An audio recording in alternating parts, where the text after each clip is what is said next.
Lecture number 84। Okay,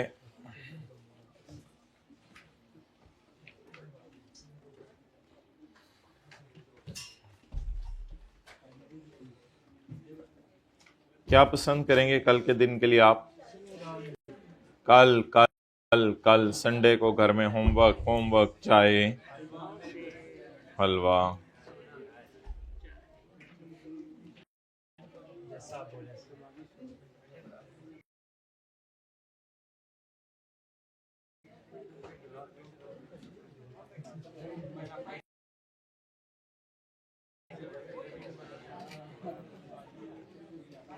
okay, तो कल हमने बात की थी, अगर जो है वो इमरान खान को आप कोई चीज़ प्रोसेसिंग के लिए दें तो ₹50 उसकी वैल्यू ऑफ सप्लाई होगी।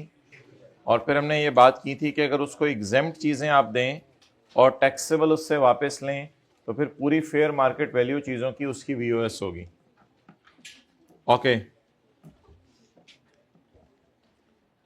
इन केस ऑफ सप्लाई ऑफ बिजली by an independent power producer और वापडा वाले या independent power producer, IPPs independent power producer वो लोग होते हैं जो बिजली जो है वो खुद बनाते हैं और आगे बेचते हैं। वापडा का तो आपको पता ही है, शायद कभी आती है कभी जाती है।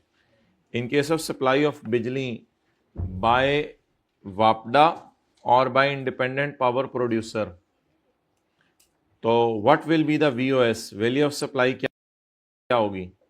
The amount received for energy purchase price, जो अमाउंट आपने रिसीव की है फॉर एनर्जी परचेज प्राइस, उनके लिए वो एनर्जी की सेल प्राइस होगी और हमारे लिए एनर्जी की परचेज प्राइस होगी। इसलिए वो लोग लफ्ज़ बोलेंगे परचेज प्राइस उन्होंने रिसीव की है, excluding the amount received for capacity purchase price. कई दफा हम उनको कहते हैं कि हमारी कैपेसिटी बढ़ा दो, तो वो कैपेसिटी परचेज प्राइस के भी थोड़े पैसे लेते हैं, लेकिन ये VOS में शामिल नहीं होगा। कई दफ़ा हम उससे कहते हैं कि यार हम पेमेंट लेट करेंगे, तो वो कहते हैं हम आपको एनर्जी प्राइस का प्रीमियम भी पे करना पड़ेगा, कुछ एक्स्ट्रा पैसे पे करने पड़ेंगे, तो ये भी VOS में शामिल नहीं होगा। कई दफ़ा वो बोनस के तौर पर कुछ बिजली दे देते हैं, उसके थोड़े बहुत कोई पैसे ले लेते हैं, तो उसका भी VOS में शामिल नहीं होगा। तो बस ये इन तीनों चीज़ों का मतलब क्या है ये आप समझना आपके सिलेबस में नहीं है, बस आपने ये याद रखना है। अगर VOS निकालनी पड़ी तो पेपर में आपको एक दी होगी एनर्जी परचेज प्राइस, आगे बोलें बोलें बोलें, एक दी होगी कैपेसिटी परचेज प्राइस, एक दी होगी एनर्जी परचेज प्राइस प्रीमियम, और एक दिया होगा एक्सेस बोनस। 100 रुपया, 10 रुपये, 3 रुपये, 4 रुपये। आपने 18 सिर्फ किस पे लगाना है? 100 पे। बस इस तरह याद करें। तो बोलें किस चीज पर 18% लगाना है और किन चीजों को इग्नोर करना है। The amount received for energy purchase price except capacity purchase price, except energy purchase price premium, except excess bonus.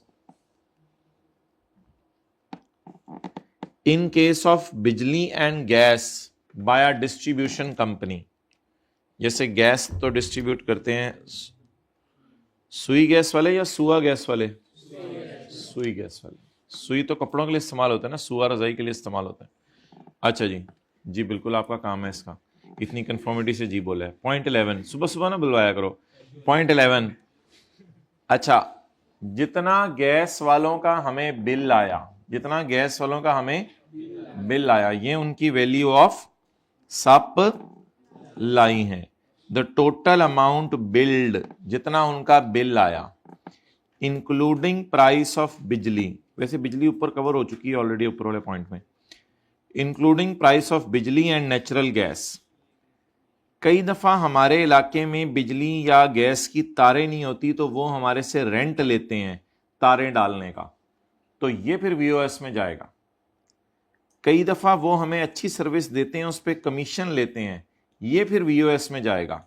And all duties and taxes, local, provincial, federal, ये तो आपको पता ही है कि जब भी कोई बिल वगैरह बन के आता है चीज का, तो हो सकता है उसमें सारी ड्यूटीज एंड टैक्सेस पड़ी हो except sales tax, and including all duties and taxes but excluding the sales tax and excluding the late payment surcharge. क्या क्या क्या हो रहा है ये? क्या क्या मतलब है इन सारी चीजों का? मिसाल के तौर पे आपको बिल आया नेचुरल गैस का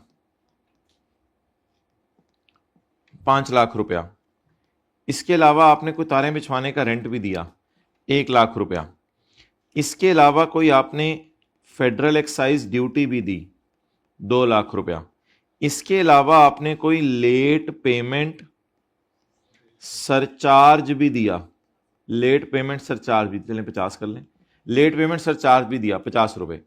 अब now my question is what is VOS for charging 18%? What is VOS? क्या क्या डालना है? 500 डालने? अच्छा, रेंट डालने, federal excise duty, provincial taxes, local taxes डालने हैं एक्सेप्ट सेल्स टैक्स, वो तो मैंने डेटा भी नहीं दिया। और लेट पेमेंट से चार्ज डालने? नहीं डालना। इन सबको जमा करें 800। ये तो कमाल कर दिया आज, आप कैलकुलेटर के बगैर ही लगे हैं रशीद, इन्हों की हो गया यार। कंप्यूटर फिट कितने हैं अंदर? कंप्यूटर इंटू 18%,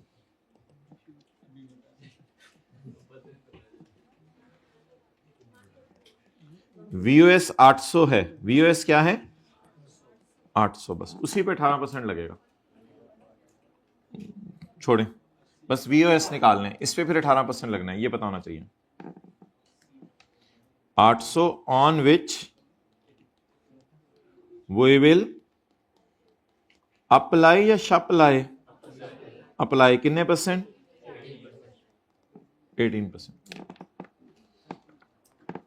अच्छा मादरत भाई, पिछले टेस्ट का सोल्यूशन लेट हो गया। कल ही आईकैप की तरफ से रिस्पांस आया फाइनल, जिसमें आईकैप ने एग्री कर लिया कि वो जो पहली वाली एडजस्टमेंट थी, और पहली वाली एडजस्टमेंट के साथ नीचे पॉइंट बी भी लिंक हो रहा था, उसने कहा था पॉइंट बी के अंदर पहली वाली एडजस्टमेंट की लॉजिक बताएं, तो वो आउट ऑफ सिलेबस है। तो अब इंशाल्लाह फिर मैं आज कल मैं आपसे टेस्ट का सोल्यूशन शेयर कर लूँगा पिछले टेस्ट का। अभी आज वाला टेस्ट लग गया, आज माशाल्लाह खूब तैयार होकर टेस्ट दीजिएगा। आज भी एक सवाल आएगा, capital gain other source type. What is the problem? ये चैप्टर अभी भी नहीं आते आप लोगों को। बाकी ऑब्वियसली वो चैप्टर्स में से सवाल आने हैं। वो जो कौन सा चैप्टर था आपका? चैप्टर 6 में से सवाल आएगा, और ये सेल्स टैक्स में से सवाल आएगा। जी 16 और सेल्स टैक्स में सवाल आएगा। मैं अपनी बात पे कायम हूँ, और अगर टेस्ट उसमें से ना आया तो मैं नहीं आऊँगा मंडे को पढ़ाने। बिल्कुल, मैं अपनी बात पे कायम हूँ। मैं पूरा हफ्ता छुट्टियाँ करूँगा अगर टेस्ट उसमें से ना आया। मैं आप लोगों के बिल्कुल साथ हूँ, नोट कर लें।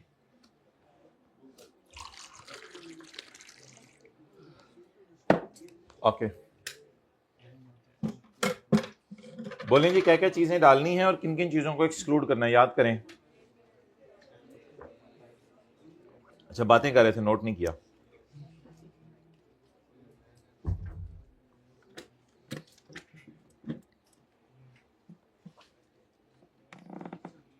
चाय मेरे लिए? चलो ले आओ, पॉज कर दो। अच्छा जी,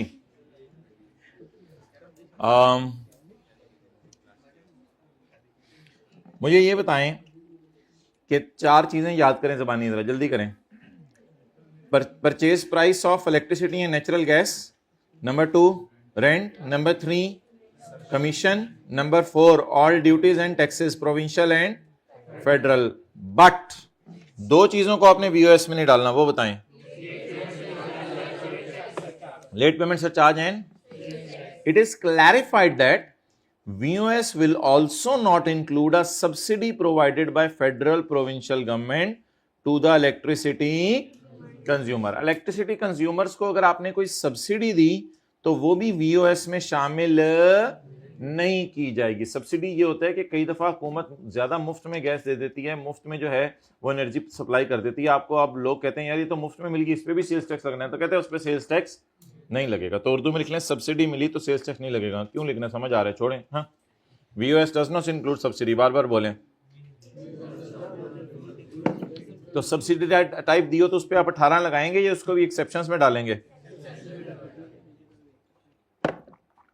अच्छा जी, पॉइंट नंबर 12 बोलते हैं आप लोग, तो पॉइंट नंबर 12 में आ जाए।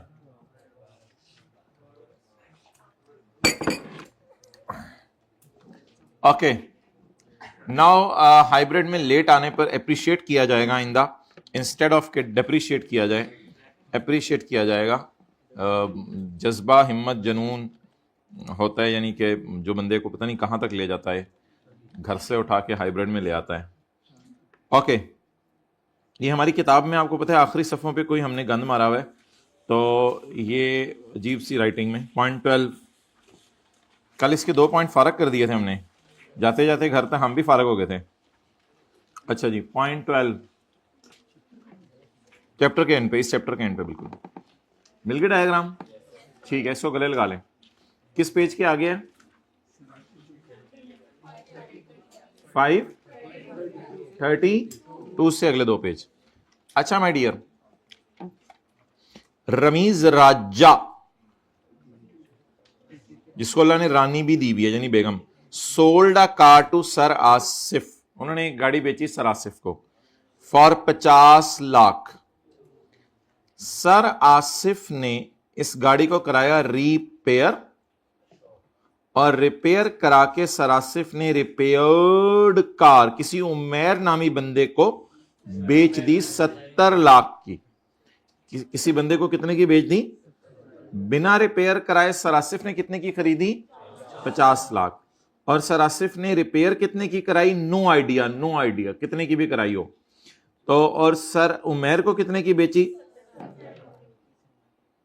असल में ना, अब सर आसिफ गाड़ी के मैन्युफैक्चरर नहीं है, तो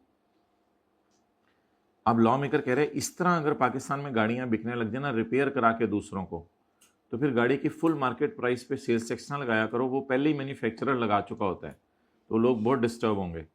तो सर आसिफ सिर्फ वैल्यू एडिशन पे टैक्स लगाएंगे। अब what is value addition? Sir Asif ने कितने की खरीदी थी? 5। कितने की बेची? कितनी बचत? 2। तो इस 2 का नाम बोलें वैल्यू एडिशन। Value addition. तो मेरे ख्याल से वैल्यू एडिशन की जगह आसान लफ्ज़ है sale minus purchase will be my VOS. What is sale? 7. What is purchase? What is VOS? 2. 2 into 18% will be my tax. Repair की अमाउंट इरेलीवेंट होगी। हो सकता है देखें ये 50 लाख है और ये 70 लाख है, तो हो सकता है रिपेयर की अमाउंट 1,20,000 हो। रिपेयर की अमाउंट रेलिवेंट नहीं है, रिपेयर कराने के बाद अगले को जितने की बेची वो रेलिवेंट है, इसलिए रिपेयर कॉस्ट मैंने नहीं दी। रिपेयर कॉस्ट दी हो तो इग्नोर करनी है, मैंने तो सादा रूल आपको बता दिया my dear, sale price minus purchase price. Done? चलें जी, ये पढ़ लें आप। ये जूम क्यों आ रहा है बार बार? को मुलाकात से चाह रहा है कि हम लोग आपस में मुलाकात करें, कोई वायरस आ गया। Point 12,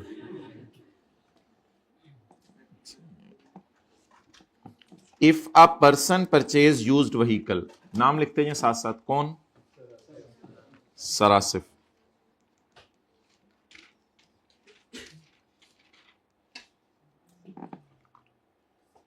if a person purchase a use vehicle from general public, Rameez Raja, general public.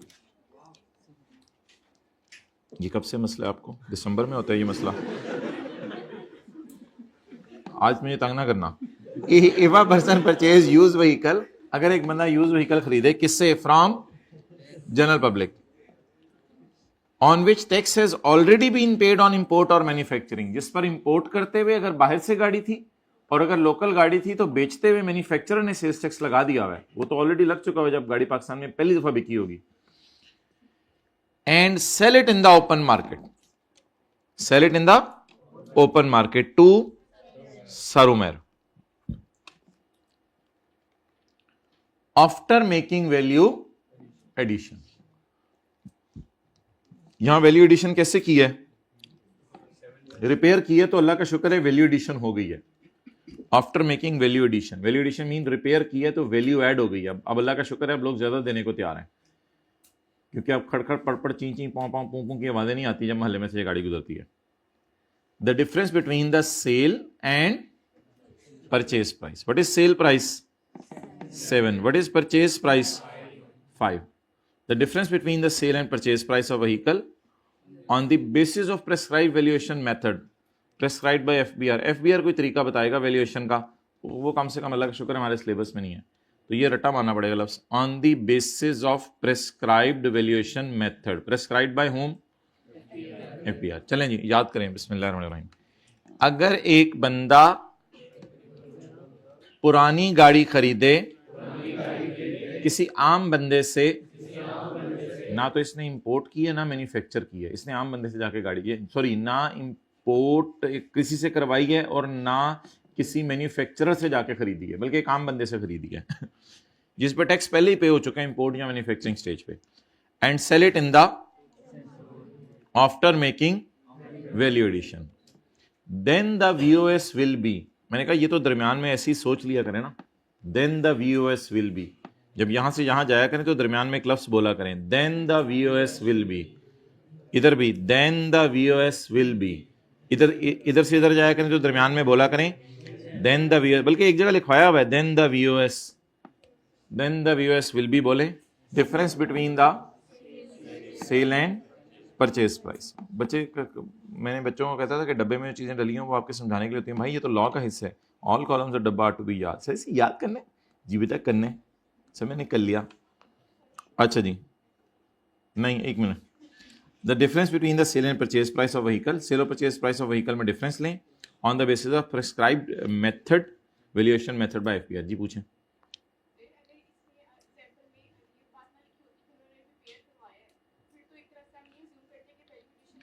फिर भी वैल्यू एडिशन हो जाती है, कोई मसला नहीं है ऐसा। हाँ हाँ तुम भी ले लेते हैं।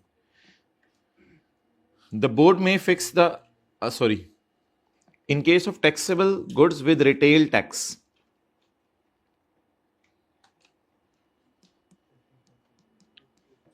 थर्ड शेड्यूल वाली चीजें हैं ना, जो शैम्पू आइसक्रीम वगैरह,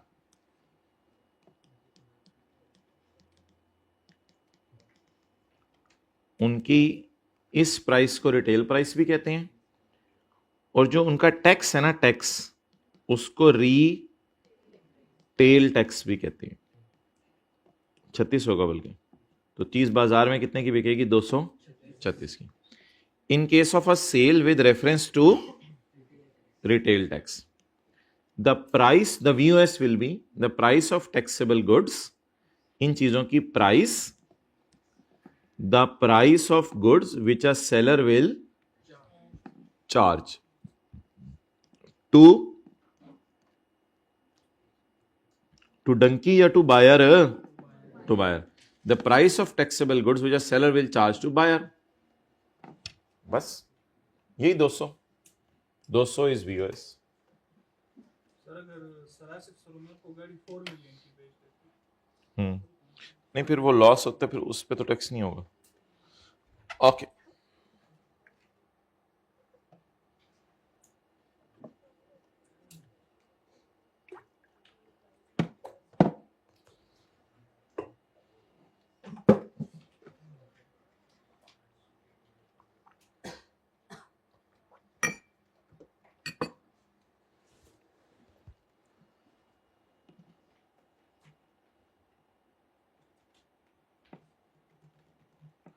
okay in case of a taxable sale with reference to retail tax, कौन सी वाली चीजें, थर्ड क्लास किसमें में गए, थर्ड शेड्यूल चीजें। The price of taxable goods which a seller will charge to buyer excluding the amount of retail tax. Retail tax डाल के वैसे कितने की है 236 की, डाले बिना 200 की। हम तो डाले बगैर बोलते हैं, आप लोगों ने पता नहीं डाले बिना बोलना शुरू कर दिया हुआ है। तो सेल्स टैक्स डाले बिना कितने की है 200, सेल्स टैक्स डाले बगैर। Or such other price as the board may specify, board अगर कोई और प्राइस बता दे कि 200 नहीं 210 है, तो फिर बोर्ड को कौन पूछने वाला है, बोर्ड तो वाइट बोर्ड है, फेडरल बोर्ड। अच्छा, कई दफ़ा आप चीज़ें बाहर के मुल्क से इंपोर्ट करते हैं, तो ऐसी सूरत में अगर आप चीज़ें बाहर के मुल्क से इंपोर्ट करें तो इनकी प्राइस कैसे लेंगे? इनकी प्राइस कैसे लेंगे? द बोर्ड में fix the value of imported goods. और अगर नहीं कर रहा तो बस जितने की आपने इंपोर्ट की वही प्राइस है, और अगर बोर्ड फिक्स कर रहा है तो वो ले लें। बोले द बोर्ड में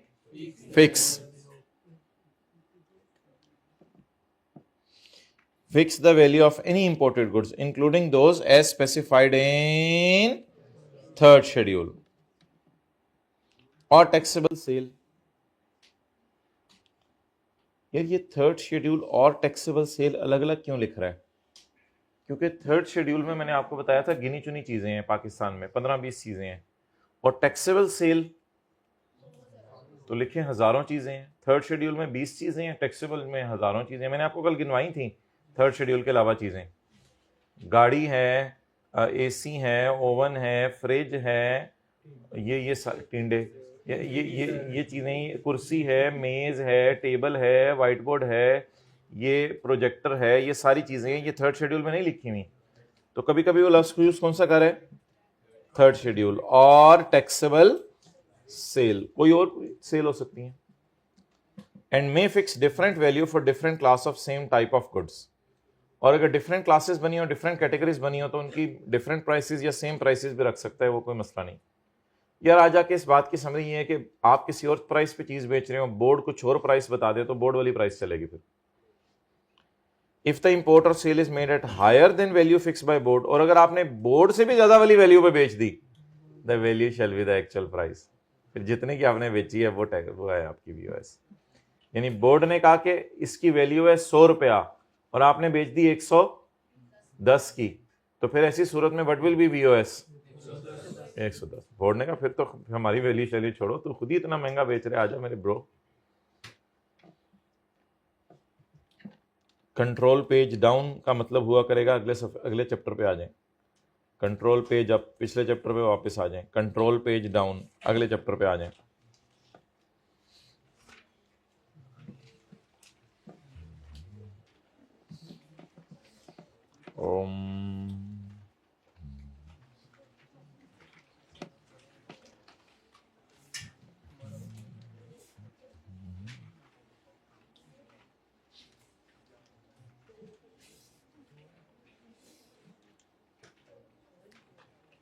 अभी रहने दे माय डियर, रहने दे, माजरत। आए भाई page 509, scope and payment of tax.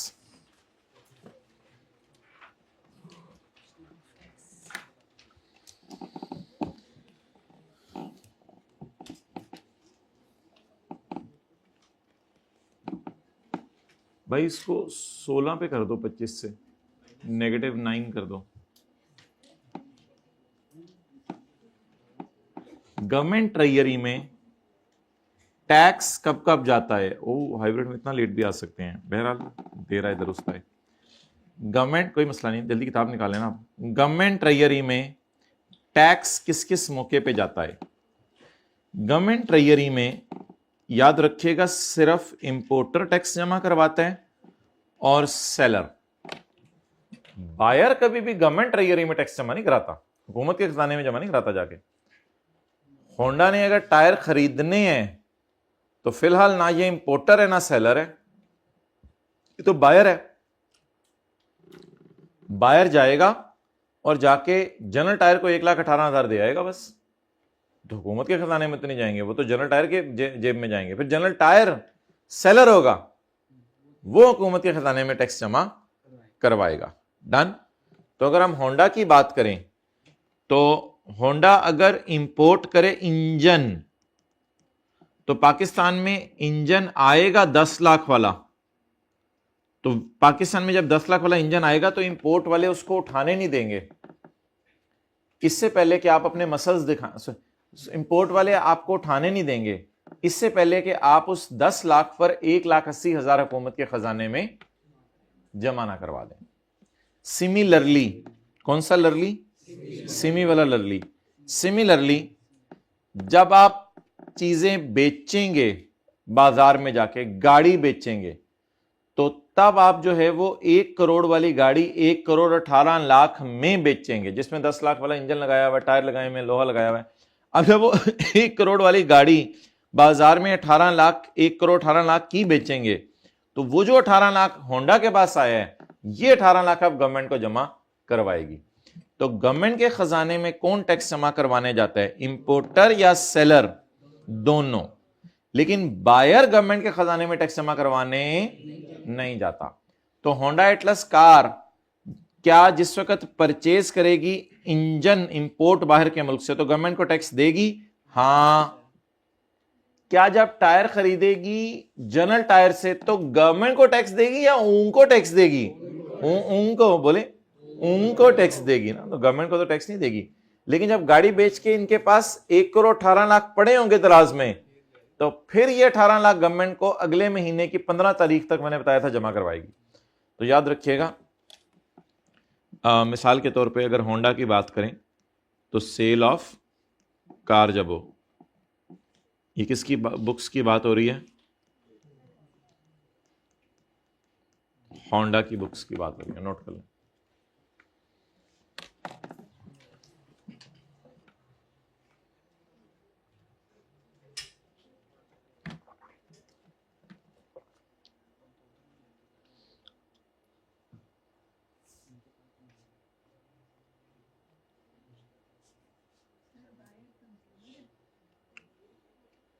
ये बायर तो इधर मैन्युफैक्चरर है ना, कंज्यूमर बायर हो तो वो तो हमारे स्कोप में ही नहीं, क्योंकि आगे उसने क्या करना है, उसने तो चीज़ों को इस्तेमाल कर लेना है।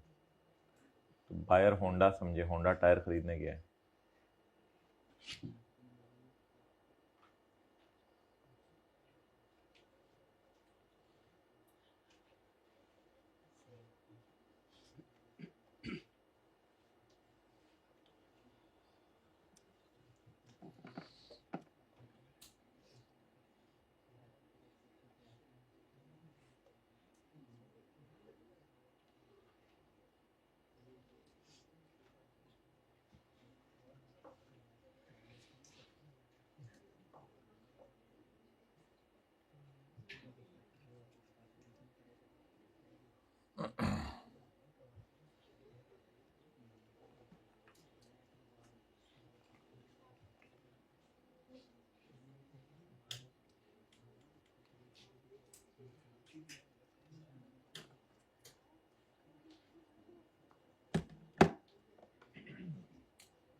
Okay,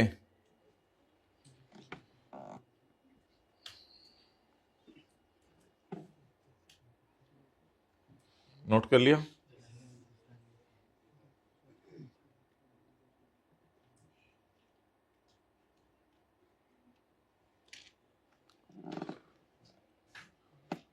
normal rate of sales tax कितने परसेंट है? 18%। Sales tax shall be charged at the rate of 18% on value of sale and value of import। आप दोनों आपस में बातें कर लें, 2-4 मिनट में दे देता हूं, फिर या रिकॉर्डिंग रखवा दो अभी। On the value of sale and the value of import. तो गाड़ी कितने की बेची? 1 करोड़ की। इंजन कितने का इंपोर्ट किया? 10 लाख का। तो सेल्स टैक्स दो मौके पे चार्ज होता है। Sales tax will be charge at the rate of 18% on value of sale and on value of import. Sale कौन सी वाली? सेल रिसीव्ड या सेल मेड? सेल मेड कौन सी वाली सेल होती है, खरीदने वाली या बेचने वाली? तो बेसिकली वो कह रहे हैं जब होंडा टायर खरीदने जा रहे हैं तो होंडा टैक्स नहीं लगा रहा, असल में जनरल टायर टैक्स लगा रहा है उस वक्त 1,18,000 अगर टायर आप खरीदने जा रहे हैं। तो बोले sales tax shall be charged. Sales tax कितने मौके पे चार्ज होता है? 2 मौके पे। जब आप बाहर के मुल्क से चीज मंगवाएं तो उस वक्त हुकूमत चार्ज करती है, और जब आप कोई चीज खरीदने जाएं, टायर खरीदने जाएं, तो जनरल टायर हुकूमत के कहने पर आपसे चार्ज करता है। तो sales tax is charged at 2 places। Number 1, at the time of sale made by the person during any taxable activity carried on by him and goods imported into Pakistan। अच्छा, irrespective of their final destination in territories of Pakistan का मतलब बताएं। Irrespective of their final destination in territories of Pakistan, जहां मर्जी इस्तेमाल कर लें, import करके जहां मर्जी ले जाएं, irrespective of their final destination, उनकी फाइनल डेस्टिनेशन छोड़ें जहां भी है, जहां मर्जी चीजें पाकिस्तान में लेके चले जाएं, उसमें क्या मसला है। Okay, next, further tax. Hybrid में सेकंड रो किताब की तरफ या स्क्रीन की तरफ देखें ना, क्या चीज गुम गई है। अच्छा, further tax.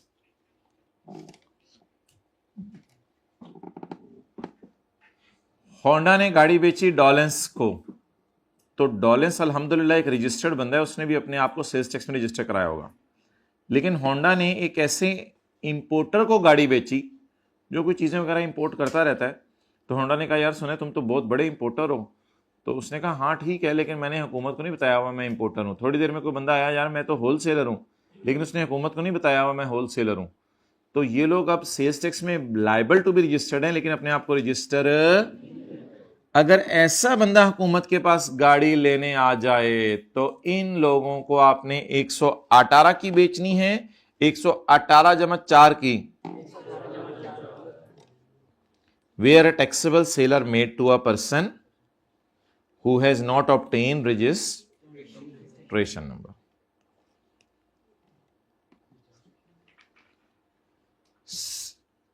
Sales are made by Honda to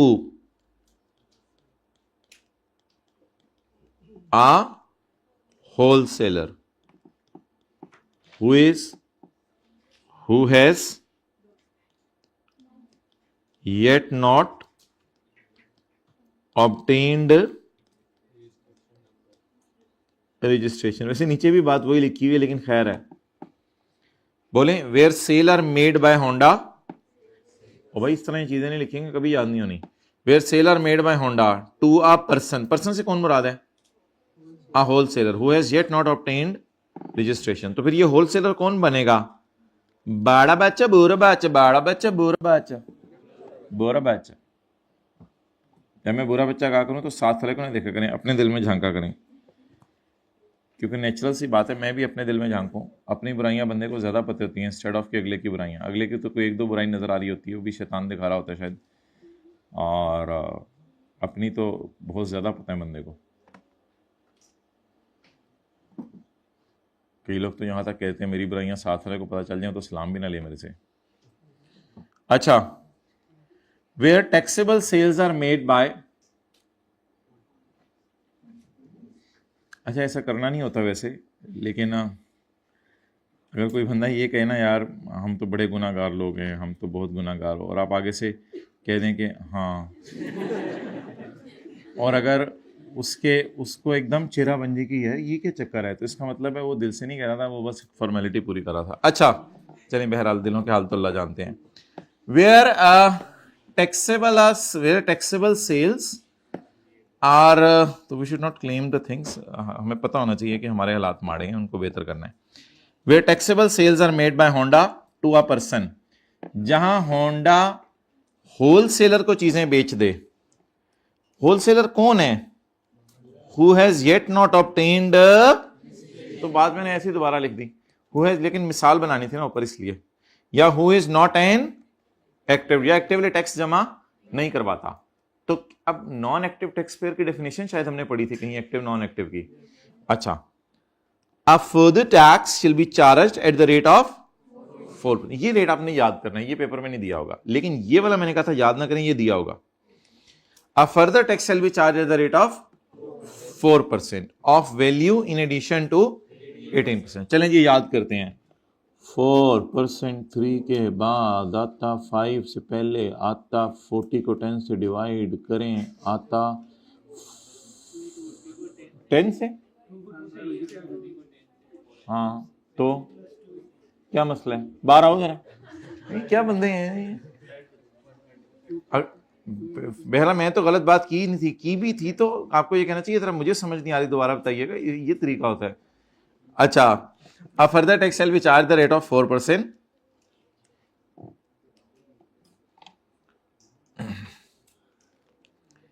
federal government में specify sale on which further tax shall not be charge. Federal government कुछ ऐसी चीज़ें बता सकती है जिन पे फर्दर टैक्स नहीं लगेगा। फेडरल गवर्नमेंट कुछ ऐसी चीज़ें बता सकती है जिन पे फर्दर टैक्स नहीं लगेगा। अब आई के आपको कई दफ़ा समझाया कि ये चीज़ें डिलीट कर दो, ये चीज़ें याद करना बच्चे का लेवल नहीं है, क्योंकि बच्चे का लेवल बड़ा हाई है। मतलब ये नहीं मैं कह रहा लेवल नहीं है आपका लेवल ही बड़ा हाई है। तो ये चीज़ें आप याद करेंगे, तो इसलिए ऑब्वियसली ये चीज़ें हम याद नहीं कर सकते। इसमें से कोई 6-7 चीज़ें हैं, उनको याद कर लेते हैं। हम तो पता क्या करेंगे, मोटर ऑयल का अलग पॉइंट बनाएंगे, डीजल ऑयल का अलग पॉइंट बनाएंगे, जेट फ्यूल का अलग पॉइंट बनाएंगे और फ्यूल ऑयल का अलग पॉइंट बनाएंगे। एक तो आप लोगों ने ये करना है पेपर में। दूसरा, लंडे के कपड़े का एक पॉइंट बन जाएगा, एक बन जाएगा चिट्टी क्रिस्टलाइन शुगर, और सप्लाई ऑफ फोम और स्प्रिंग मैट्रेस। थोड़ा सा उछलें बैठे बैठे, हाइब्रिड प्लीज उछलें सारे। सप्लाई ऑफ फोम और spring mattress and other foam products for house hold use छोड़ें। अच्छा, items listed in third schedule, ये न्यूमेरिकली भी बड़ा इंपॉर्टेंट है। Items listed in third schedule. अच्छा, थर्ड शेड्यूल वाली चीजों पे 4% क्यों नहीं लग सकता अगर वो आप बुरे बच्चे को भी बेच रहे हो? क्योंकि उन पे उनका बिल नहीं बनाता दुकानदार। बिल बना दे तो उसकी मर्जी है। आमतौर पे उनका बिल बनाना कोई जरूरी नहीं, क्योंकि उनकी प्राइस तो डब्बे के ऊपर ही लिखी होती है। आइसक्रीम आप खरीद के देखें, उसके ऊपर रिटेल प्राइस लिखी होगी। जो वहां पे शैम्पू और चीजें लिखी हुई थी उन पे रिटेल प्राइस लिखी होती है। तो अक्सर इन चीजों पर रिटेल प्राइस लिखी होती है। तो जब ऑलरेडी लिखी होती है, अब उस पर आप 4% अलग से कैसे लगाएंगे? और जो बंदा चीज खरीदने आएगा उससे कैसे पूछेंगे तुम रजिस्टर्ड हो अनरजिस्टर्ड हो? ये तो बड़ा मुश्किल हो जाएगा। तो दैट्स वाई एक जनरल रूल आज बताएं कि थर्ड शेड्यूल वाली चीजों पे क्या नहीं करना, 4% नहीं लगाना। ये थर्ड शेड्यूल वाली चीजें अल्हम्दुलिल्लाह अगले सफ़े पे आ रही हैं। आज ही मैं पढ़ लेता हूं, और एक डब्बा भी हम बनाएंगे जिनमें थर्ड शेड्यूल वाली चीजों और दूसरी चीजों में डिफरेंस देखेंगे। तो फिलहाल एक लफ्ज याद कर लें, थर्ड शेड्यूल वाली चीजों पे 4% नहीं लगना।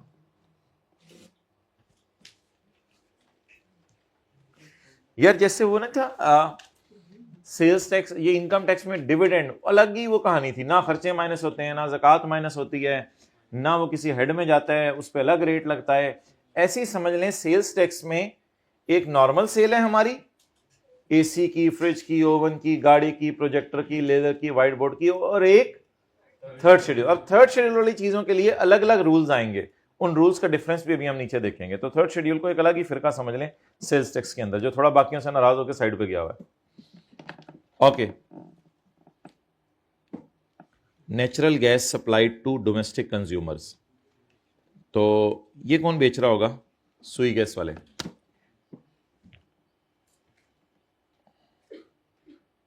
अच्छा, इसमें और कोई चीजें हुई तो मैं देख लूंगा। Supplies covered under 5th schedule, ये भी यहीं से याद हो जाएगा। Supplies under 5th schedule. 5th schedule क्या है वो किसी दिन देखेंगे। तो ये 4-5 नाम बस याद कर लीजिएगा, काफी है। और क्या करना है?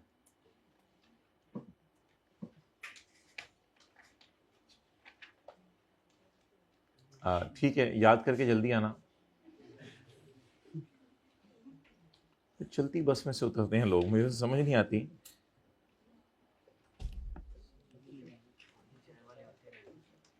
अच्छा, एक माय डियर तारें बेचने वाला है। एक कौन है? तारें बेचने वाला, वायर सेलर।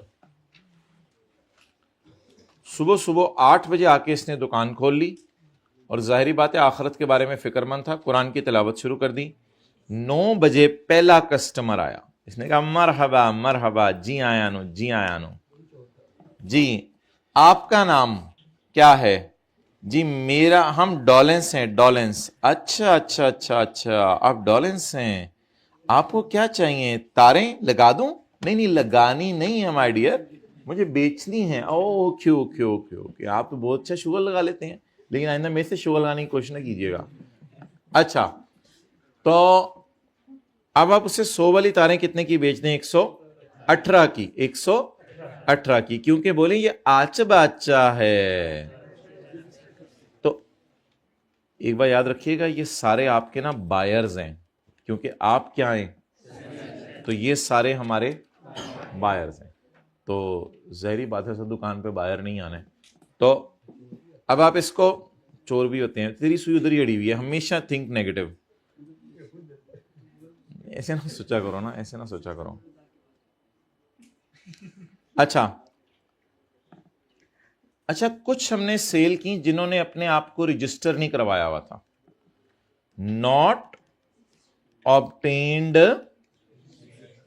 रजिस्ट्रेशन। कुछ लोगों ने रजिस्ट्रेशन नहीं करवाई हुई थी।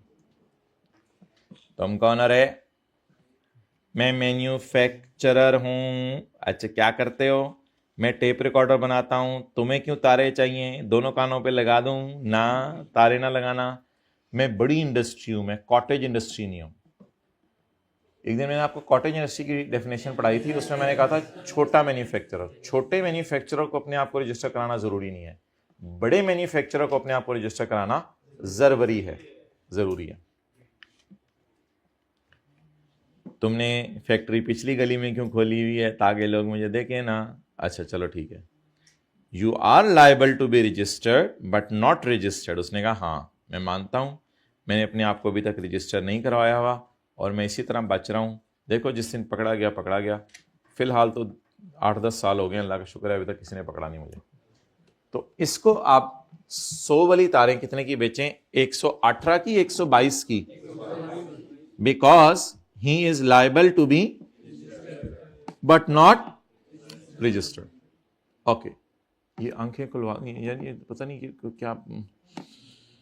अच्छा, फिर 10 बजे से लेके 11 बजे तक उसने चाश्त की नमाज पढ़ी और 11 बजे अगला गाहक आया।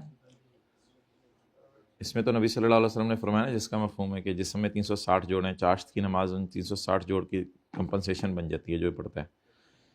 अच्छा, अब मेजॉरिटी को तो पता ही नहीं होती है। अच्छा जी, चुप कर जाए ना, उसको नहीं पता तो वो पूछ लेगा आपसे बाद में। तो 10 से 11 बजे के दरमियान ये चाश्त पढ़ता रहा। 11 बजे कौन आ गया? मेन गली में, मेन गली, ये पता नहीं किस तरह लिखा हुआ है, मेन गली, मेन फैक्ट्री, मेन गली में फैक्ट्री। कॉन्सेप्ट समझ आ गया आपको? छोड़े बड़े, इसकी मेन गली में फैक्ट्री है, लेकिन ये छोटी सी इंडस्ट्री है, रेजिडेंशियल एरिया में मैंने कहा था बनी होगी, और इसके एम्प्लॉयज भी 10 से कम है, और ये बल्ब बना रही है। साथ वाले के नाक की तरफ देखें, ये बल्ब, सॉरी, ये बल्ब बना रही है। इसके एम्प्लॉयज कितने हैं? 9। अच्छा, अगर किसी कोई ऐसी बात फील किया करे ना तो कर लिया करे, फिर हम क्या कर सकते हैं यार, कर लिया करे। अब हमारे पास सवाल नहीं है। अच्छा, तो अब इसको 100 वाली चीज आप कितने की बेचेंगे? 100। क्यों? इसको क्यों 118 की बेचेंगे? भाई ये भी तो अनरजिस्टर्ड है, इसने भी तो अभी तक रजिस्ट्रेशन नहीं अपनी कराई, लेकिन not liable to be registered.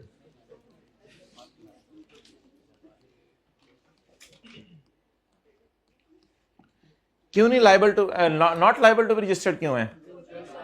छोटी सी इंडस्ट्री है। अच्छा, सेल्स टैक्स में भी छोटे मोटे लोगों को रिलैक्स किया जा रहा था जो साल में 6 लाख से कम कमा रहे थे। इनकम टैक्स में भी छोटे मोटे माफ किया जा रहा था जो इनकम्स कमा रहे थे। 6 लाख से कम कमा रहे हो, मजे करो। तो इधर भी इन लोगों पे सेल्स टैक्स नहीं लगता। तो अगर तुमने अपने आप को रजिस्टर नहीं करवाया तो ना करवाओ, क्योंकि तुम्हारी कौन सी इंडस्ट्री है? छोटी सी इंडस्ट्री है, कॉटेज इंडस्ट्री है। मरहबा मरहबा मरहबा सर आसिफ, आप आए हैं लैपटॉप के लिए तार लेने के लिए? जी मरहबा मरहबा, welcome welcome welcome welcome welcome. अभी तो क्लासों का टाइम था, नहीं आज संडे है। Okay okay okay okay. अच्छा, आप जो है वो सर आसिफ आए हैं तारे लेने के लिए, कोई नहीं, ले लें भाई, पेश करें सर को। Educational institution. अच्छा जी, कॉलेज वाले हैं, क्या हुआ जी? जी वो एक बच्चा था, वो एसी की तार से झूले ले रहा था, तो बच्चा नीचे गिर गया, तार टूट गई। चलो जी, इनको भी तारें दे दो, प्लेट में रखें, इनको जरा तारें दो। Educational institution. हॉस्पिटल वालों ने कहा भाईजान एक्सरे मशीन के साथ जो तार लगी हुई थी, मरीज उससे पंगे लेता हुआ पकड़ा गया, हमें भी तार चाहिए, हमें भी तार चाहिए। लेकिन ये लोग मेरे ख्याल से तारों को इस्तेमाल करके फेंक देंगे, क्योंकि ये हैं एंड कंज्यूमर, ये तारों को इस्तेमाल करके नहीं फेंकेगा, ये एसी में लगा के एसी बेचेगा, इसलिए ये मैन्युफैक्चरर है। ये तारों को इस्तेमाल करके फेंकेगा नहीं, ये टेप रिकॉर्डर में लगा के बेचेगा, क्योंकि ये तारों को इस्तेमाल करके फेंकेगा नहीं, तारों को बल्ब में लगा के बल्ब बेचेगा, क्योंकि ये मैन्युफैक्चरर है। लेकिन ये लोग तारों को आगे बेचेंगे नहीं, ये लोग तारों को आगे बेचेंगे नहीं, बल्कि क्या करेंगे, इस्तेमाल करके फेंक देंगे। इसलिए इनको क्या कहते हैं, एंड यूजर या एंड कंज्यूमर। अच्छा, इनके ऊपर भी अपने आप को रजिस्टर कराना सेल्स टैक्स में बाइंडिंग है कि सरासिफ एक टीचर ने अपने आप को सेल्स टैक्स में रजिस्टर कराएं? नहीं, क्योंकि सरासिफ ना मैन्युफैक्चरर, ना होलसेलर, ना डीलर, ना रिटेलर, ना मैन्युफैक्चरर, ना होलसेलर, ना डीलर, ना रिटेलर, बल्कि टीचर। तो इनके लिए तो रजिस्टर करना बाइंडिंग नहीं। और तालीमी इदारे वाले ना होलसेलर, डीलर, मैन्युफैक्चरर, रिटेलर, बल्कि ये तो एजुकेशन इंस्टीट्यूट है। और अस्पताल वाले मैन्युफैक्चरर हैं, मरीज बनाते हैं? नहीं। तो अस्पताल वाले होलसेलर हैं, होलसेल पे मरीज सप्लाई करते हैं? नहीं। तो अजीब सी बात कर दी मैंने, करनी भी नहीं चाहिए थी। तो ये अब बताएं, ये तीनों के जो मैंने आपके सामने नाम लिखे हैं, ये तीनों कौन है? तो जब हम सर आसिफ से कहेंगे अपना रजिस्ट्रेशन नंबर बताओ, तो वो कहेंगे I am not liable to be registered. अच्छा चलें आज इस पे बात कर लेते हैं, सेल्स टैक्स में अपने आप को रजिस्टर किन लोगों ने कराना होता है? होलसेलर्स ने, डीलर्स ने, रिटेलर्स ने, मैन्युफैक्चरर्स ने, इंपोर्टर्स ने। लेकिन मैन्युफैक्चरर्स वो वाले जो बड़ी इंडस्ट्री हैं, जो छोटी इंडस्ट्री है, उन्होंने अपने आप को रजिस्टर कराना नहीं होता। तो बताएं, सर आसिफ के पास या क्रिश्चियन कॉलेज के पास या जिना हॉस्पिटल के पास रजिस्ट्रेशन नंबर ना होना ये कोई जुर्म है या खैर है? तो फिर इनसे कितना टैक्स लगाएं? इनके साथ भी मैं लिख लूं, नॉट लायबल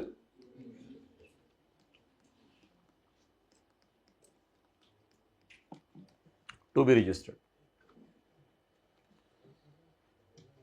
अच्छा भाई, अब क्या रूल बना? हम हर एरे गैरे नथु खैरे को 122 लगा दिया करेंगे। हर एरे गैरे नथु खैरे को 122 लगा दिया करेंगे। हम सिर्फ ऐसे बंदे पे 122 लगाया करेंगे who is liable to be but not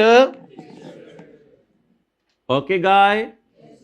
चलें जी, दीवार गिरने वाली है, अब दीवार से टेक नहीं लगानी अब आपने। Wire seller will only charge further tax in second scenario. अब ये वैसे एक चीज तो पता नहीं जहनों में आ रही है कि अस्पताल ने अपने आप को रजिस्टर तो नहीं कराया हुआ, अनरजिस्टर्ड है, तो क्यों ना इससे फिर 122 ले लें। बोले ना मैन्युफैक्चरर है, ना होलसेलर है, ना डीलर है, ना रिटेलर है, ना इंपोर्टर है, तो फिर क्यों इससे सेल्स टैक्स लें हम 122? तो इसका मतलब है सिर्फ दुकान पर ये स्पष्ट साबित हुआ कि न्यूटन आइंस्टाइन का भाई नहीं था, स्पष्ट साबित हुआ ये बुरा बच्चा है, बस बाकी सारे अच्छे बच्चे हैं, बाकियों में कोई मसला नहीं है।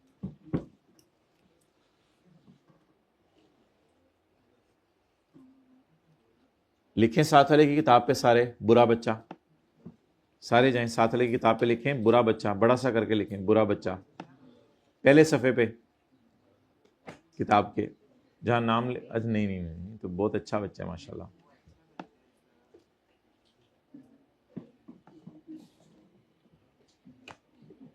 भाई सुने, खूब पढ़ते हैं आप माशाल्लाह। यार हम तो बहुत पढ़ते थे जब पेपरों की छुट्टियां आती थी। नहीं, आम दिनों में भी बहुत पढ़ते थे। छुट्टियों में नमाज पढ़ के 6:30 बजे पढ़ने बैठ जाते थे और 8 बजे तक पढ़ते रहते थे। फिर उसके बाद जो है वो 8 बजे से लेके 1 बजे तक सोते रहते थे। फिर उसके बाद 1 बजे जो है वो हम पढ़ना शुरू कर देते थे दोबारा। और फिर ये उस ऑब्वियसली सर नमाज करने तो इतनी तो अकल होनी चाहिए ना। अब ये नमाज खाना और बाकी जो ज़रूरतें इंसान के साथ लगी हुई तो है ना, उनका तो इनकार नहीं कर सकते आप। और फिर सुबह 4 बजे तक पढ़ते थे, ये नॉन स्टॉप होता था। हाँ, दोपहर 1 से अगले दिन सुबह 4 बजे तक, ज़ाहिर सी बात है, सुबह 4 बजे तक। और फिर उसके बाद ये कोई 4-5 जो भी कर लें, तो ये 5 बजे तक तकरीबन, यानी बस सोना 6 घंटे होता था। और फिर अप्रॉक्सीमेटली नमाज के टाइमिंग पर डिपेंड करता है, फिर 5 AM से लेके 6 AM तक सोते थे। ये लाल में सो रहे हैं 6 AM तक। तो फिर उसके बाद 6 से 6:30 नमाज पढ़ के, सर्दियों का मौसम था तो 6:30 से ऑनवर्ड्स पढ़ना शुरू कर देते थे। बस यही होता था नॉन स्टॉप। अब 6 घंटे सोते थे, बस 6 घंटे सोते थे, 1 घंटा ये और 5 घंटे ये। हर एक की अपनी रूटीन होती है। तो बस चले आगे।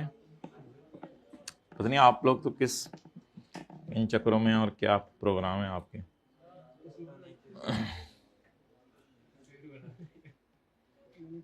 तस्वीर बना के मेमोरी मोबाइल की फुल करनी है उन्होंने, और क्या करना है, बाद में देखनी होती नहीं। कैपेसिटी टैक्स, कौन सा tax? Capacity tax.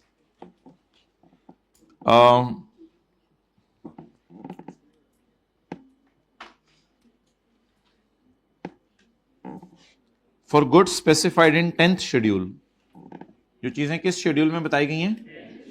10th schedule में। इंशाल्लाह मैं कोशिश करूंगा आज रात आपके सोने से पहले पहले आपको कोई चैप्टर 18 का होमवर्क भी भेज दूं देख के, क्योंकि कल संडे का दिन है ना, पूरा सन के नीचे तो नहीं डे बैठ के गुजारना आपने। For goods specified in 10th schedule tax shall be लगा, टैक्स शैल बी लगा।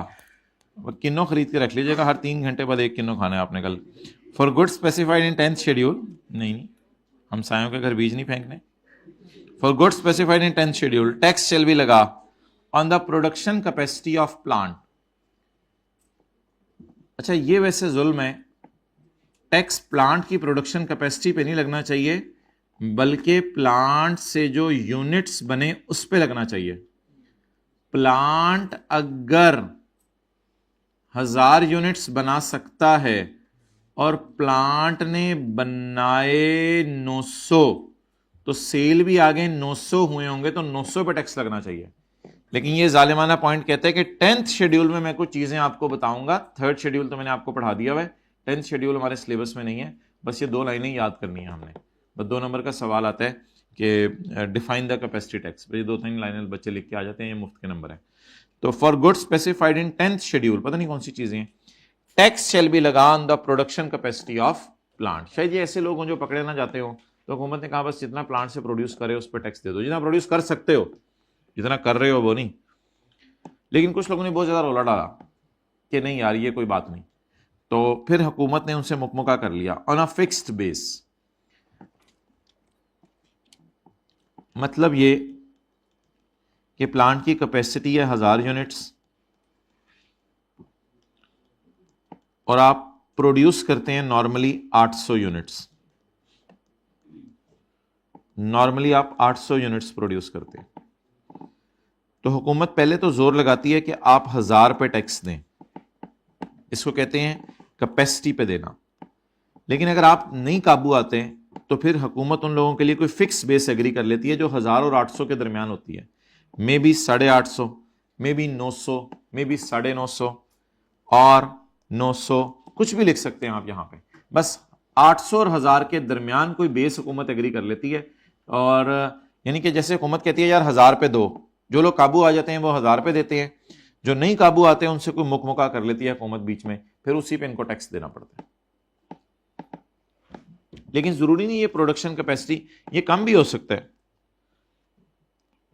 तो यानी कि 800 से कम भी हो सकता है, लेकिन नॉर्मली ज्यादा ही होता है। तो बस ये 2 लफ्ज़ याद करने हैं इनको, और न्यूमेरिकली भी नहीं पूछना उसने। बोले फॉर गुड्स पहले नोट कर लें।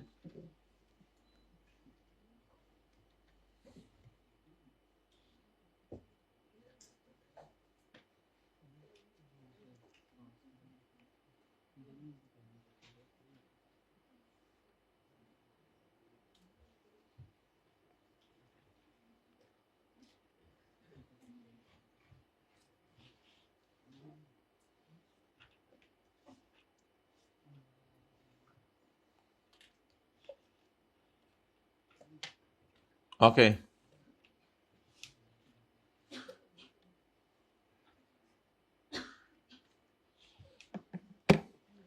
फॉर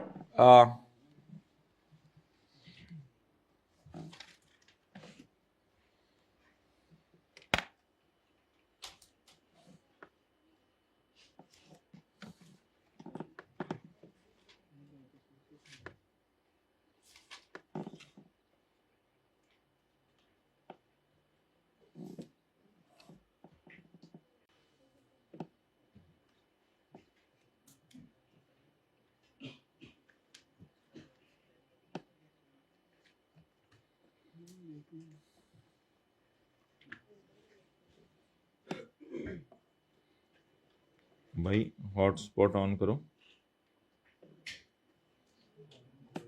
ये क्यों नहीं कनेक्ट हो रहा?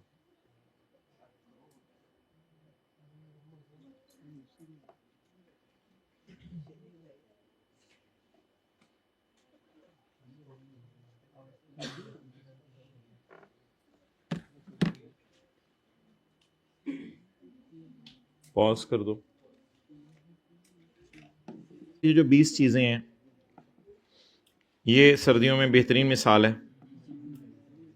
तो ये जो 20 चीजें हैं, for sales and import of goods specified in third schedule, tax shall be charge at 18% on and not discounted price. यहां डिस्काउंट भी माइनस करने की इजाजत नहीं है।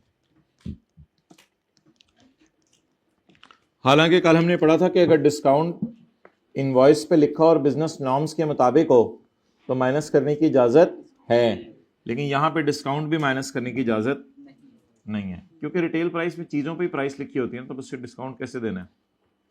तो डब्बे पे प्राइस लिखी होती है ना। तो the retail price and sales tax shall be legibly, prominently and indelibly printed और एम्बोस्ड बाय मैन्युफैक्चरर। ये उस चीज के ऊपर, डब्बे के ऊपर लिजिबली, प्रोमिनेंटली एंड इंडेलिबली ऐसे लिखना कि मिट ना सके। ये किसकी जिम्मेदारी है? दुकानदार की नहीं है। ये वॉल्स आइसक्रीम की जिम्मेदारी है, जो दीवारें आइसक्रीम है ना, उसकी जिम्मेदारी है ये कि ये उसके ऊपर प्रिंट करें। On each article, on each packet, each container, each package, each cover, each label, board can include और exclude any goods from third schedule. फिलहाल बोर्ड ने 20 चीजें डाली हुई हैं, कल कल को 21 भी हो सकती हैं, 19 भी हो सकती हैं। अब सबसे बड़ी चीज बता दें कि थर्ड शेड्यूल वाली चीजों पर टैक्स किस पे लगेगा? Retail price and not discounted price. लिख लिया आगे? ओके।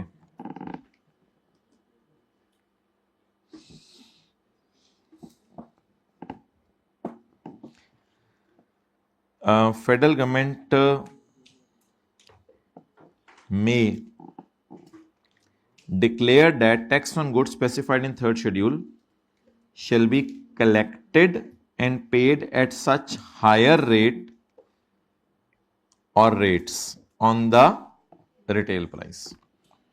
फेडरल गवर्नमेंट कुछ चीजों का रेट क्या कर सकती है? हायर। फिलहाल कितना है? 18%। Federal government may declare and federal government has अल्हम्दुलिल्लाह डिक्लेयर्ड, और वो कर चुकी हुई है डिक्लेयर, कि पानी, cosmetic, tissue paper, household articles, kitchenware and tableware, home appliances in CBU. Home appliances in CBU क्या होता है? सीबीयू होता है ना, कंप्लीटली बिल्ट यूनिट। सीबीयू होता है completely built unit.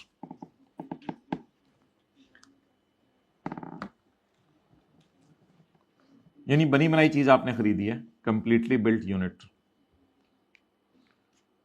Ice cream, fruit, vegetable juices, mattresses और sleeping bags को भी एक लग्जरी आइटम इसने समझा है। और शैम्पूज, शैम्पू तो कहते हैं ऐसी अमीर लोगों का काम है ये लगाना। इन सब पे रेट कितना होगा? हमारे जैसे तो साबुन भी लगा लेते हैं ना, आप साथ वाले साबुन लगा के आप शैम्पू लगाते हैं। We talking about ourself. आप तो माशाल्लाह वेजिटेबल जूसेस भी यूज करते हैं माशाल्लाह। ज्यादा हो गया। करेला जूस, टिंडा जूस, गाजर जूस, ओके सर, बस सर्दी हो और ये हो और बस खत्म, बाकी चीजें छोड़ें आप। अच्छा, अब माय डियर मुझे ये बताएं कि ये आइटम याद करने हैं? नो, याद नहीं करने। बस हमें ये पता होना चाहिए कि कुछ चीजों पे 18% है और कुछ चीजों पे 25% है। लेकिन ये 25 से 18 लगना किस पे है? रिटेल प्राइस पे। ये किस पे लगने? रिटेल प्राइस जी। मतलब ये कि उसने ये लिखा हुआ है, federal government may subject to such condition restriction by notification officer declare that tax on goods specified in third schedule shall be collected and paid at such. उसी में से उठाई है मैंने, तो बाकियों पे फिर वही लगेगा, बाकियों पे फिर 18 ही लगेगा। लेकिन जो ये वाली मैंने उठा ली है, इन पे कितना लगेगा? 25। आगे पढ़े जरा बात, अगली बात मुझे पूरी पढ़ने दे पहले। एज पर एसआरओ, एसआरओ हुकूमत का नोटिफिकेशन होता है, एसआरओ का लफ्ज बस क्रैम करें। As per SRO, federal government has directed to charge sales tax at 25% on import and sale of following items। आंखें खोल के, अगर ये पाकिस्तान में मैन्युफैक्चर और सेल हो रही है फिर नहीं लगेगा 25%, अगर ये इंपोर्ट और सेल हो रही है फिर लगेगा। तो इसका मतलब है अगर कोई बंदा इंपोर्टेड शैम्पू से नहाए तो नहाते हुए 25% सोचे 18%, 25% मेरे अब्बू ने दिया हुआ टैक्स इस पे, ये नहाते हुए सोचना है। राइट एट दैट टाइम, जिस वक्त पानी सर पे पड़ा है, राइट एट दैट टाइम आपने सोचना है। इंपोर्टेड टिश्यू पेपर लेवल देखें लोगों का, इंपोर्टेड टिश्यू पेपर यानी साढ़े रोज पेटल ना गुजारा चल जाते तो इंपोर्टेड टिश्यू हद होगी। इंपोर्टेड आइसक्रीम साडा वॉल्स में गुजारा चले, तुम इंपोर्टेड आइसक्रीम खा रहे हो, तो दैट्स वाई कम ऑन। अच्छा, साडा कंबल ना गुजारा चले, तुम इंपोर्टेड स्लीपिंग बैग्स, तो लेवल्स चेक करो इन लोगों के। तो इन लोगों के लिए कितने फीसद है? 25%। इंपोर्टेड सिगरेट्स, हम इंपोर्टेड सिगरेट पीता जो पेड़ मारा तुझे। अच्छा जी, तो एज पर, अल्हम्दुलिल्लाह हमारे तो पूरे कॉलेज में किसी की जेब में माचिस नहीं है। एज पर, वो कह रहे लाइटर हैं, हाथ दो की। एज पर एसआरओ, हुकूमत के एक एसआरओ के मुताबिक, कि स्मेली चीजों को छोड़, as per SRO federal government has directed to charge sales tax at 25%। ये हाईलाइट कर लें, जब ये चीजें इंपोर्ट करें और इंपोर्ट करके आगे बेचें तो फिर कितने % टैक्स लगेगा? 25%। चलिए यार, बस इट्स एनफ। बस मुझे ये डब्बा पढ़ के बता दें कि थर्ड शेड्यूल वाली चीजें और दूसरी चीजों में क्या फर्क है। दूसरी चीजें कौन सी हो सकती हैं? एसी, ओवन, हीटर ना, खत्म वाली लिस्ट है ये। जादुई छड़ी मंगवाई जाए,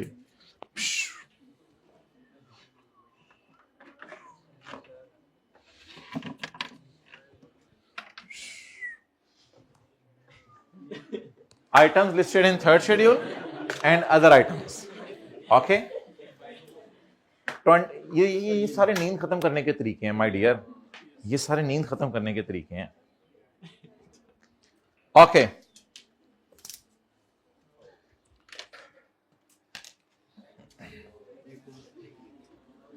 थर्ड शेड्यूल वाली चीजों के लिए ब्राउन वाला डंडा और इनके लिए स्टील वाला डंडा। तो थर्ड शेड्यूल वाली चीजें सिर्फ 20 हैं जो कि ऊपर लिख दी गई, और बाकी चीजें जो हैं means thousands of all items other than 20। इन पे सेल्स टैक्स लगेगा किसके ऊपर? Retail price and sales tax shall be embossed on each article.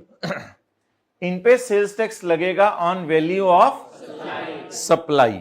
Value of supply की जो डेफिनेशन हमने पढ़ी है पूरे सफे के ऊपर, जो आज टेस्ट में टेस्ट होनी है, और ये लगना है फिर। अच्छा, price will not be embossed, लिखें on products, rather tax invoice will be prepared. Price will not be embossed on product. एसी पे प्राइस नहीं लिखी होगी, एसी खोल के प्राइस ढूंढ रहे हैं, गाड़ी खोल के इंजन के नीचे घुसे में, पुत्र की हुए है वो प्राइस ढूंढ रहा हूं मैं। Price will not be embossed on product, rather tax invoice will be prepared, bill बनेगा इसका। अच्छा, थर्ड शेड्यूल वाली चीजों पे पॉसिबल नहीं ना, अगर दुकानदार अपनी मर्जी से डिस्काउंट देता है तो दे, हुकूमत टैक्स वही मांगेगी जो डब्बे के ऊपर प्राइस लिखी हुई है, तो थर्ड शेड्यूल वाली चीजों पे कैसे डिस्काउंट दिया जाए, पॉसिबल नहीं। सॉरी वो डंडे थे, ये वाला will be ignored. And in चीजों पर अगर आप डिस्काउंट देना चाहें, यस, कल हमने पढ़ा था 2 कंडीशंस हैं, डिस्काउंट नॉर्मल बिजनेस प्रैक्टिसेस के मुताबिक होना चाहिए। जी जी जी जी सर, हम याद किया हुआ है, चैप्टर 7 याद किया हुआ है, और जिन्हें नहीं याद किया हुआ उनको हम ये संडे दे रहे हैं कि याद करके आ जाएं और नए जज्बे के साथ मंडे को आएं। Will be considered if conditions are fulfilled. ऐसे बच्चे होने चाहिए जिनसे मंडे को कहा जाए कि आप खड़े होकर मैन्युफैक्चरर की डेफिनेशन सुनाएं तो उनको एज इट इज माशाल्लाह याद हो। तो items listed in third schedule पे फर्दर टैक्स 4% लग नहीं सकता ना, बताएं क्यों नहीं लग सकता? उसके डब्बे पे आप कीमत लिखी है, डब्बे पे दुकानदार तो नहीं जमा 4% करेगा, लेकिन इनके ऊपर the table given above is to be memorised, not to be memorised, it is only for better understanding. ये आपकी बेटर अंडरस्टैंडिंग है। Okay guys, okay move next. एक और एक 11, किस पॉइंट से आए हो तुम, तुम्हें मानना है। एक और एक 11, 2 की इतनी ताकत होती है माशाल्लाह। चलें भाई, अब थोड़ी देर मुराकबा करते हैं, फिर देखते हैं 12-13 मिनट क्या करना है। इससे ज्यादा पढ़ लिया है, ज्यादा भी नहीं पढ़ा, आज कोई याद करने वाला तो इतना है नहीं, तो 1 आधा मिनट मुराकबा करें फिर आगे चलते हैं। साथ वाले तुमने भी मर जाने, मैंने भी मर जाने,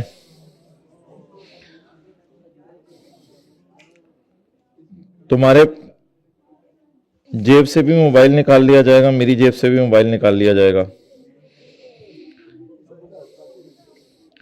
कब्र में तुम लेटे भी हुए तो मोबाइल इस्तेमाल नहीं कर सकोगे उधर, बस चले जाना तुमने भी एक दिन। मैं पहले चला गया ना तो मेरी कब्र पे आ जाया करना कभी कभी, रोजाना ही आ जाया करना वैसे मेरी कब्र पे, लेकिन देख लो, वैसे दुआ करो मैं तैयारी शुरू कर दूं। वापस आ जाएं जी, वापस आ जाएं माय डियर, वेल डन जिन्होंने हमारा साथ दिया, और एक एक चीज को रात को सोते हुए सोचेंगे भी।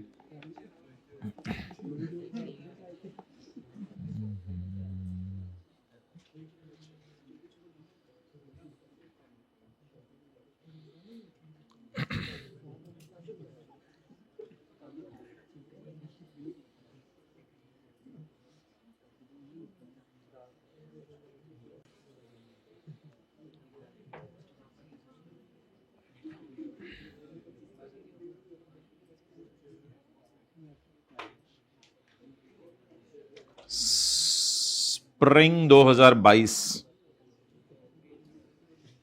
स्प्रिंग 2022 कौन सा बनेगा? ये तो आपको दिखाई नहीं है सारी चीजें, मेरे ख्याल से एक बार दिखाई थी। The overall performance in this session, spring 2023। अच्छा, कुछ क्वेश्चन वाइज कमेंट्स के देखते हैं। ये पेज नंबर तो नहीं माय डियर, ये तो बस मेरा ICAP से रब्ता हुआ था तो उन्होंने एग्जामिनर कमेंट्स मुझे भेजे थे, वेबसाइट पे उसने अपलोड नहीं किए हुए, वेबसाइट पे पड़े होते हैं ये। अच्छा, the entire medical allowance was subject to tax, पूरा मेडिकल अलाउंस उसने इनकम में डाल दिया, हालांकि 10% माफ करना था।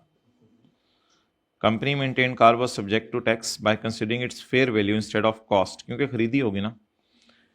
Further the calculated amount was not adjusted to reflect the duration of use, 7/12 9/12 करना भूल गया था। पूरी ग्रेचुटी को माफ कर दिया, हालांकि ग्रेचुटी तो 75,000 और 50% लोअर उसमें से माफ होती है। ये वही सवाल जो चींग वाला क्लास में किया था।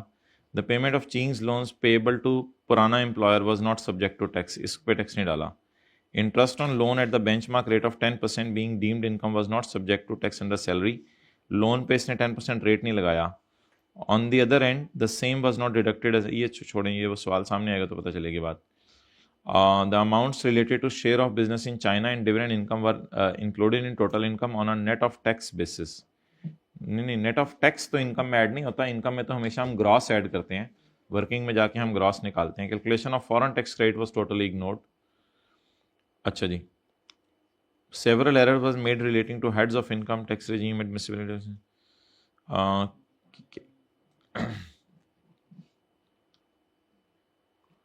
चलें, अब इनके पढ़ के क्या फ़ायदा हो रहा है, बस साथ साथ से इतना याद करें, यहाँ से चीज़ें आपकी जो है वो एड्रेस हो जाएंगी।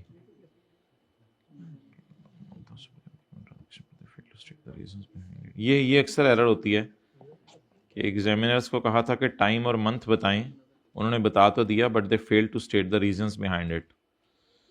तो सवाल हम पढ़ के देखेंगे, रीजंस कुछ जगह पे इम्प्लाइड होती है कि आपने बतानी है कि ऐसा क्यों हो रहा है। आज ही हमने पढ़ा है कॉटेज इंडस्ट्री पे फर्दर टैक्स नहीं लगना 4%, तो कहा further tax was applied to sales tax at cottage industry. Cottage industry पे भी 4% लगा दिया है। आज वो जो एक डायग्राम पड़ी थी वायर सेलर वाली 9 बजे 10 बजे, उसमें क्यों नहीं कॉटेज इंडस्ट्री पे 4% लगना था? क्योंकि that he is not liable to be registered, that's why उसके ऊपर नहीं लगना। अच्छा, अपना एक बहुत बहुत बहुत ज़्यादा इम्पॉर्टेंट डिस्कशन है आज की क्लास के एतबार से और अगली सारी क्लासेस के एतबार से।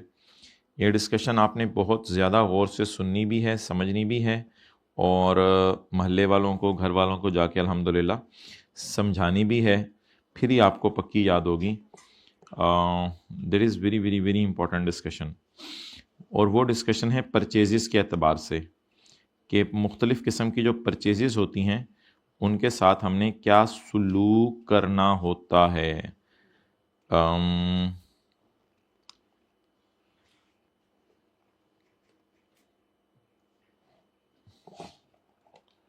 अच्छा माय डियर, बस अब सब कुछ छोड़ दें, बहुत अटेंटिव हो जाएं। इनपुट का क्या मतलब होता है? Purchase into 18%। अच्छा माय डियर, जो हमारी परचेजेस हैं वो फिक्स्ड एसेट की होती हैं, अक्सर रॉ मटेरियल की होती हैं, अक्सर बिजली का बिल भी हम पे कर रहे होते हैं, तो पे मीन परचेज कर रहे हैं ना, बिजली बना तो नहीं रहे हम बिजली, या सर्विसेज परचेज कर रहे होते हैं। अब सवाल यह है कि इन सारी को वर्किंग वन में कैसे डील करना है, क्योंकि आपको पता है परचेजेस के लिए हम कौन सी वर्किंग करते हैं, वर्किंग वन। इन सारी को वर्किंग वन में कैसे डील करना है, उसके लिए जरा अटेंशन चाहिए। फिक्स्ड एसेट्स सारे बिजनेस के एक तरफ और दो फिक्स्ड एसेट एक तरफ, मशीन जिससे चीजें बना रहे हैं और इलेक्ट्रॉनिक कैश रजिस्टर जो दुकान पर ऑनलाइन सेल के लिए एफबीआर के सिस्टम के साथ इंटीग्रेट किया हुआ है। ये दो फिक्स्ड एसेट्स लॉ मेकर के पसंदीदा हैं। इन पे अल्हम्दुलिल्लाह हम आते ही पेपर में 18% लगा दिया करेंगे। इसके अलावा जितने भी फिक्स्ड एसेट है बिजनेस के, उनको नॉट अलाउड कर दिया गया। ये आने वाले दिनों में कहीं लिखा हुआ भी पढ़ा दूंगा, उनको नॉट अलाउड कर दिया गया। रीजन जो भी हो, शायद कुछ लोगों ने इसकी रीजंस लिखी हैं। रीजंस शायद ये हैं कि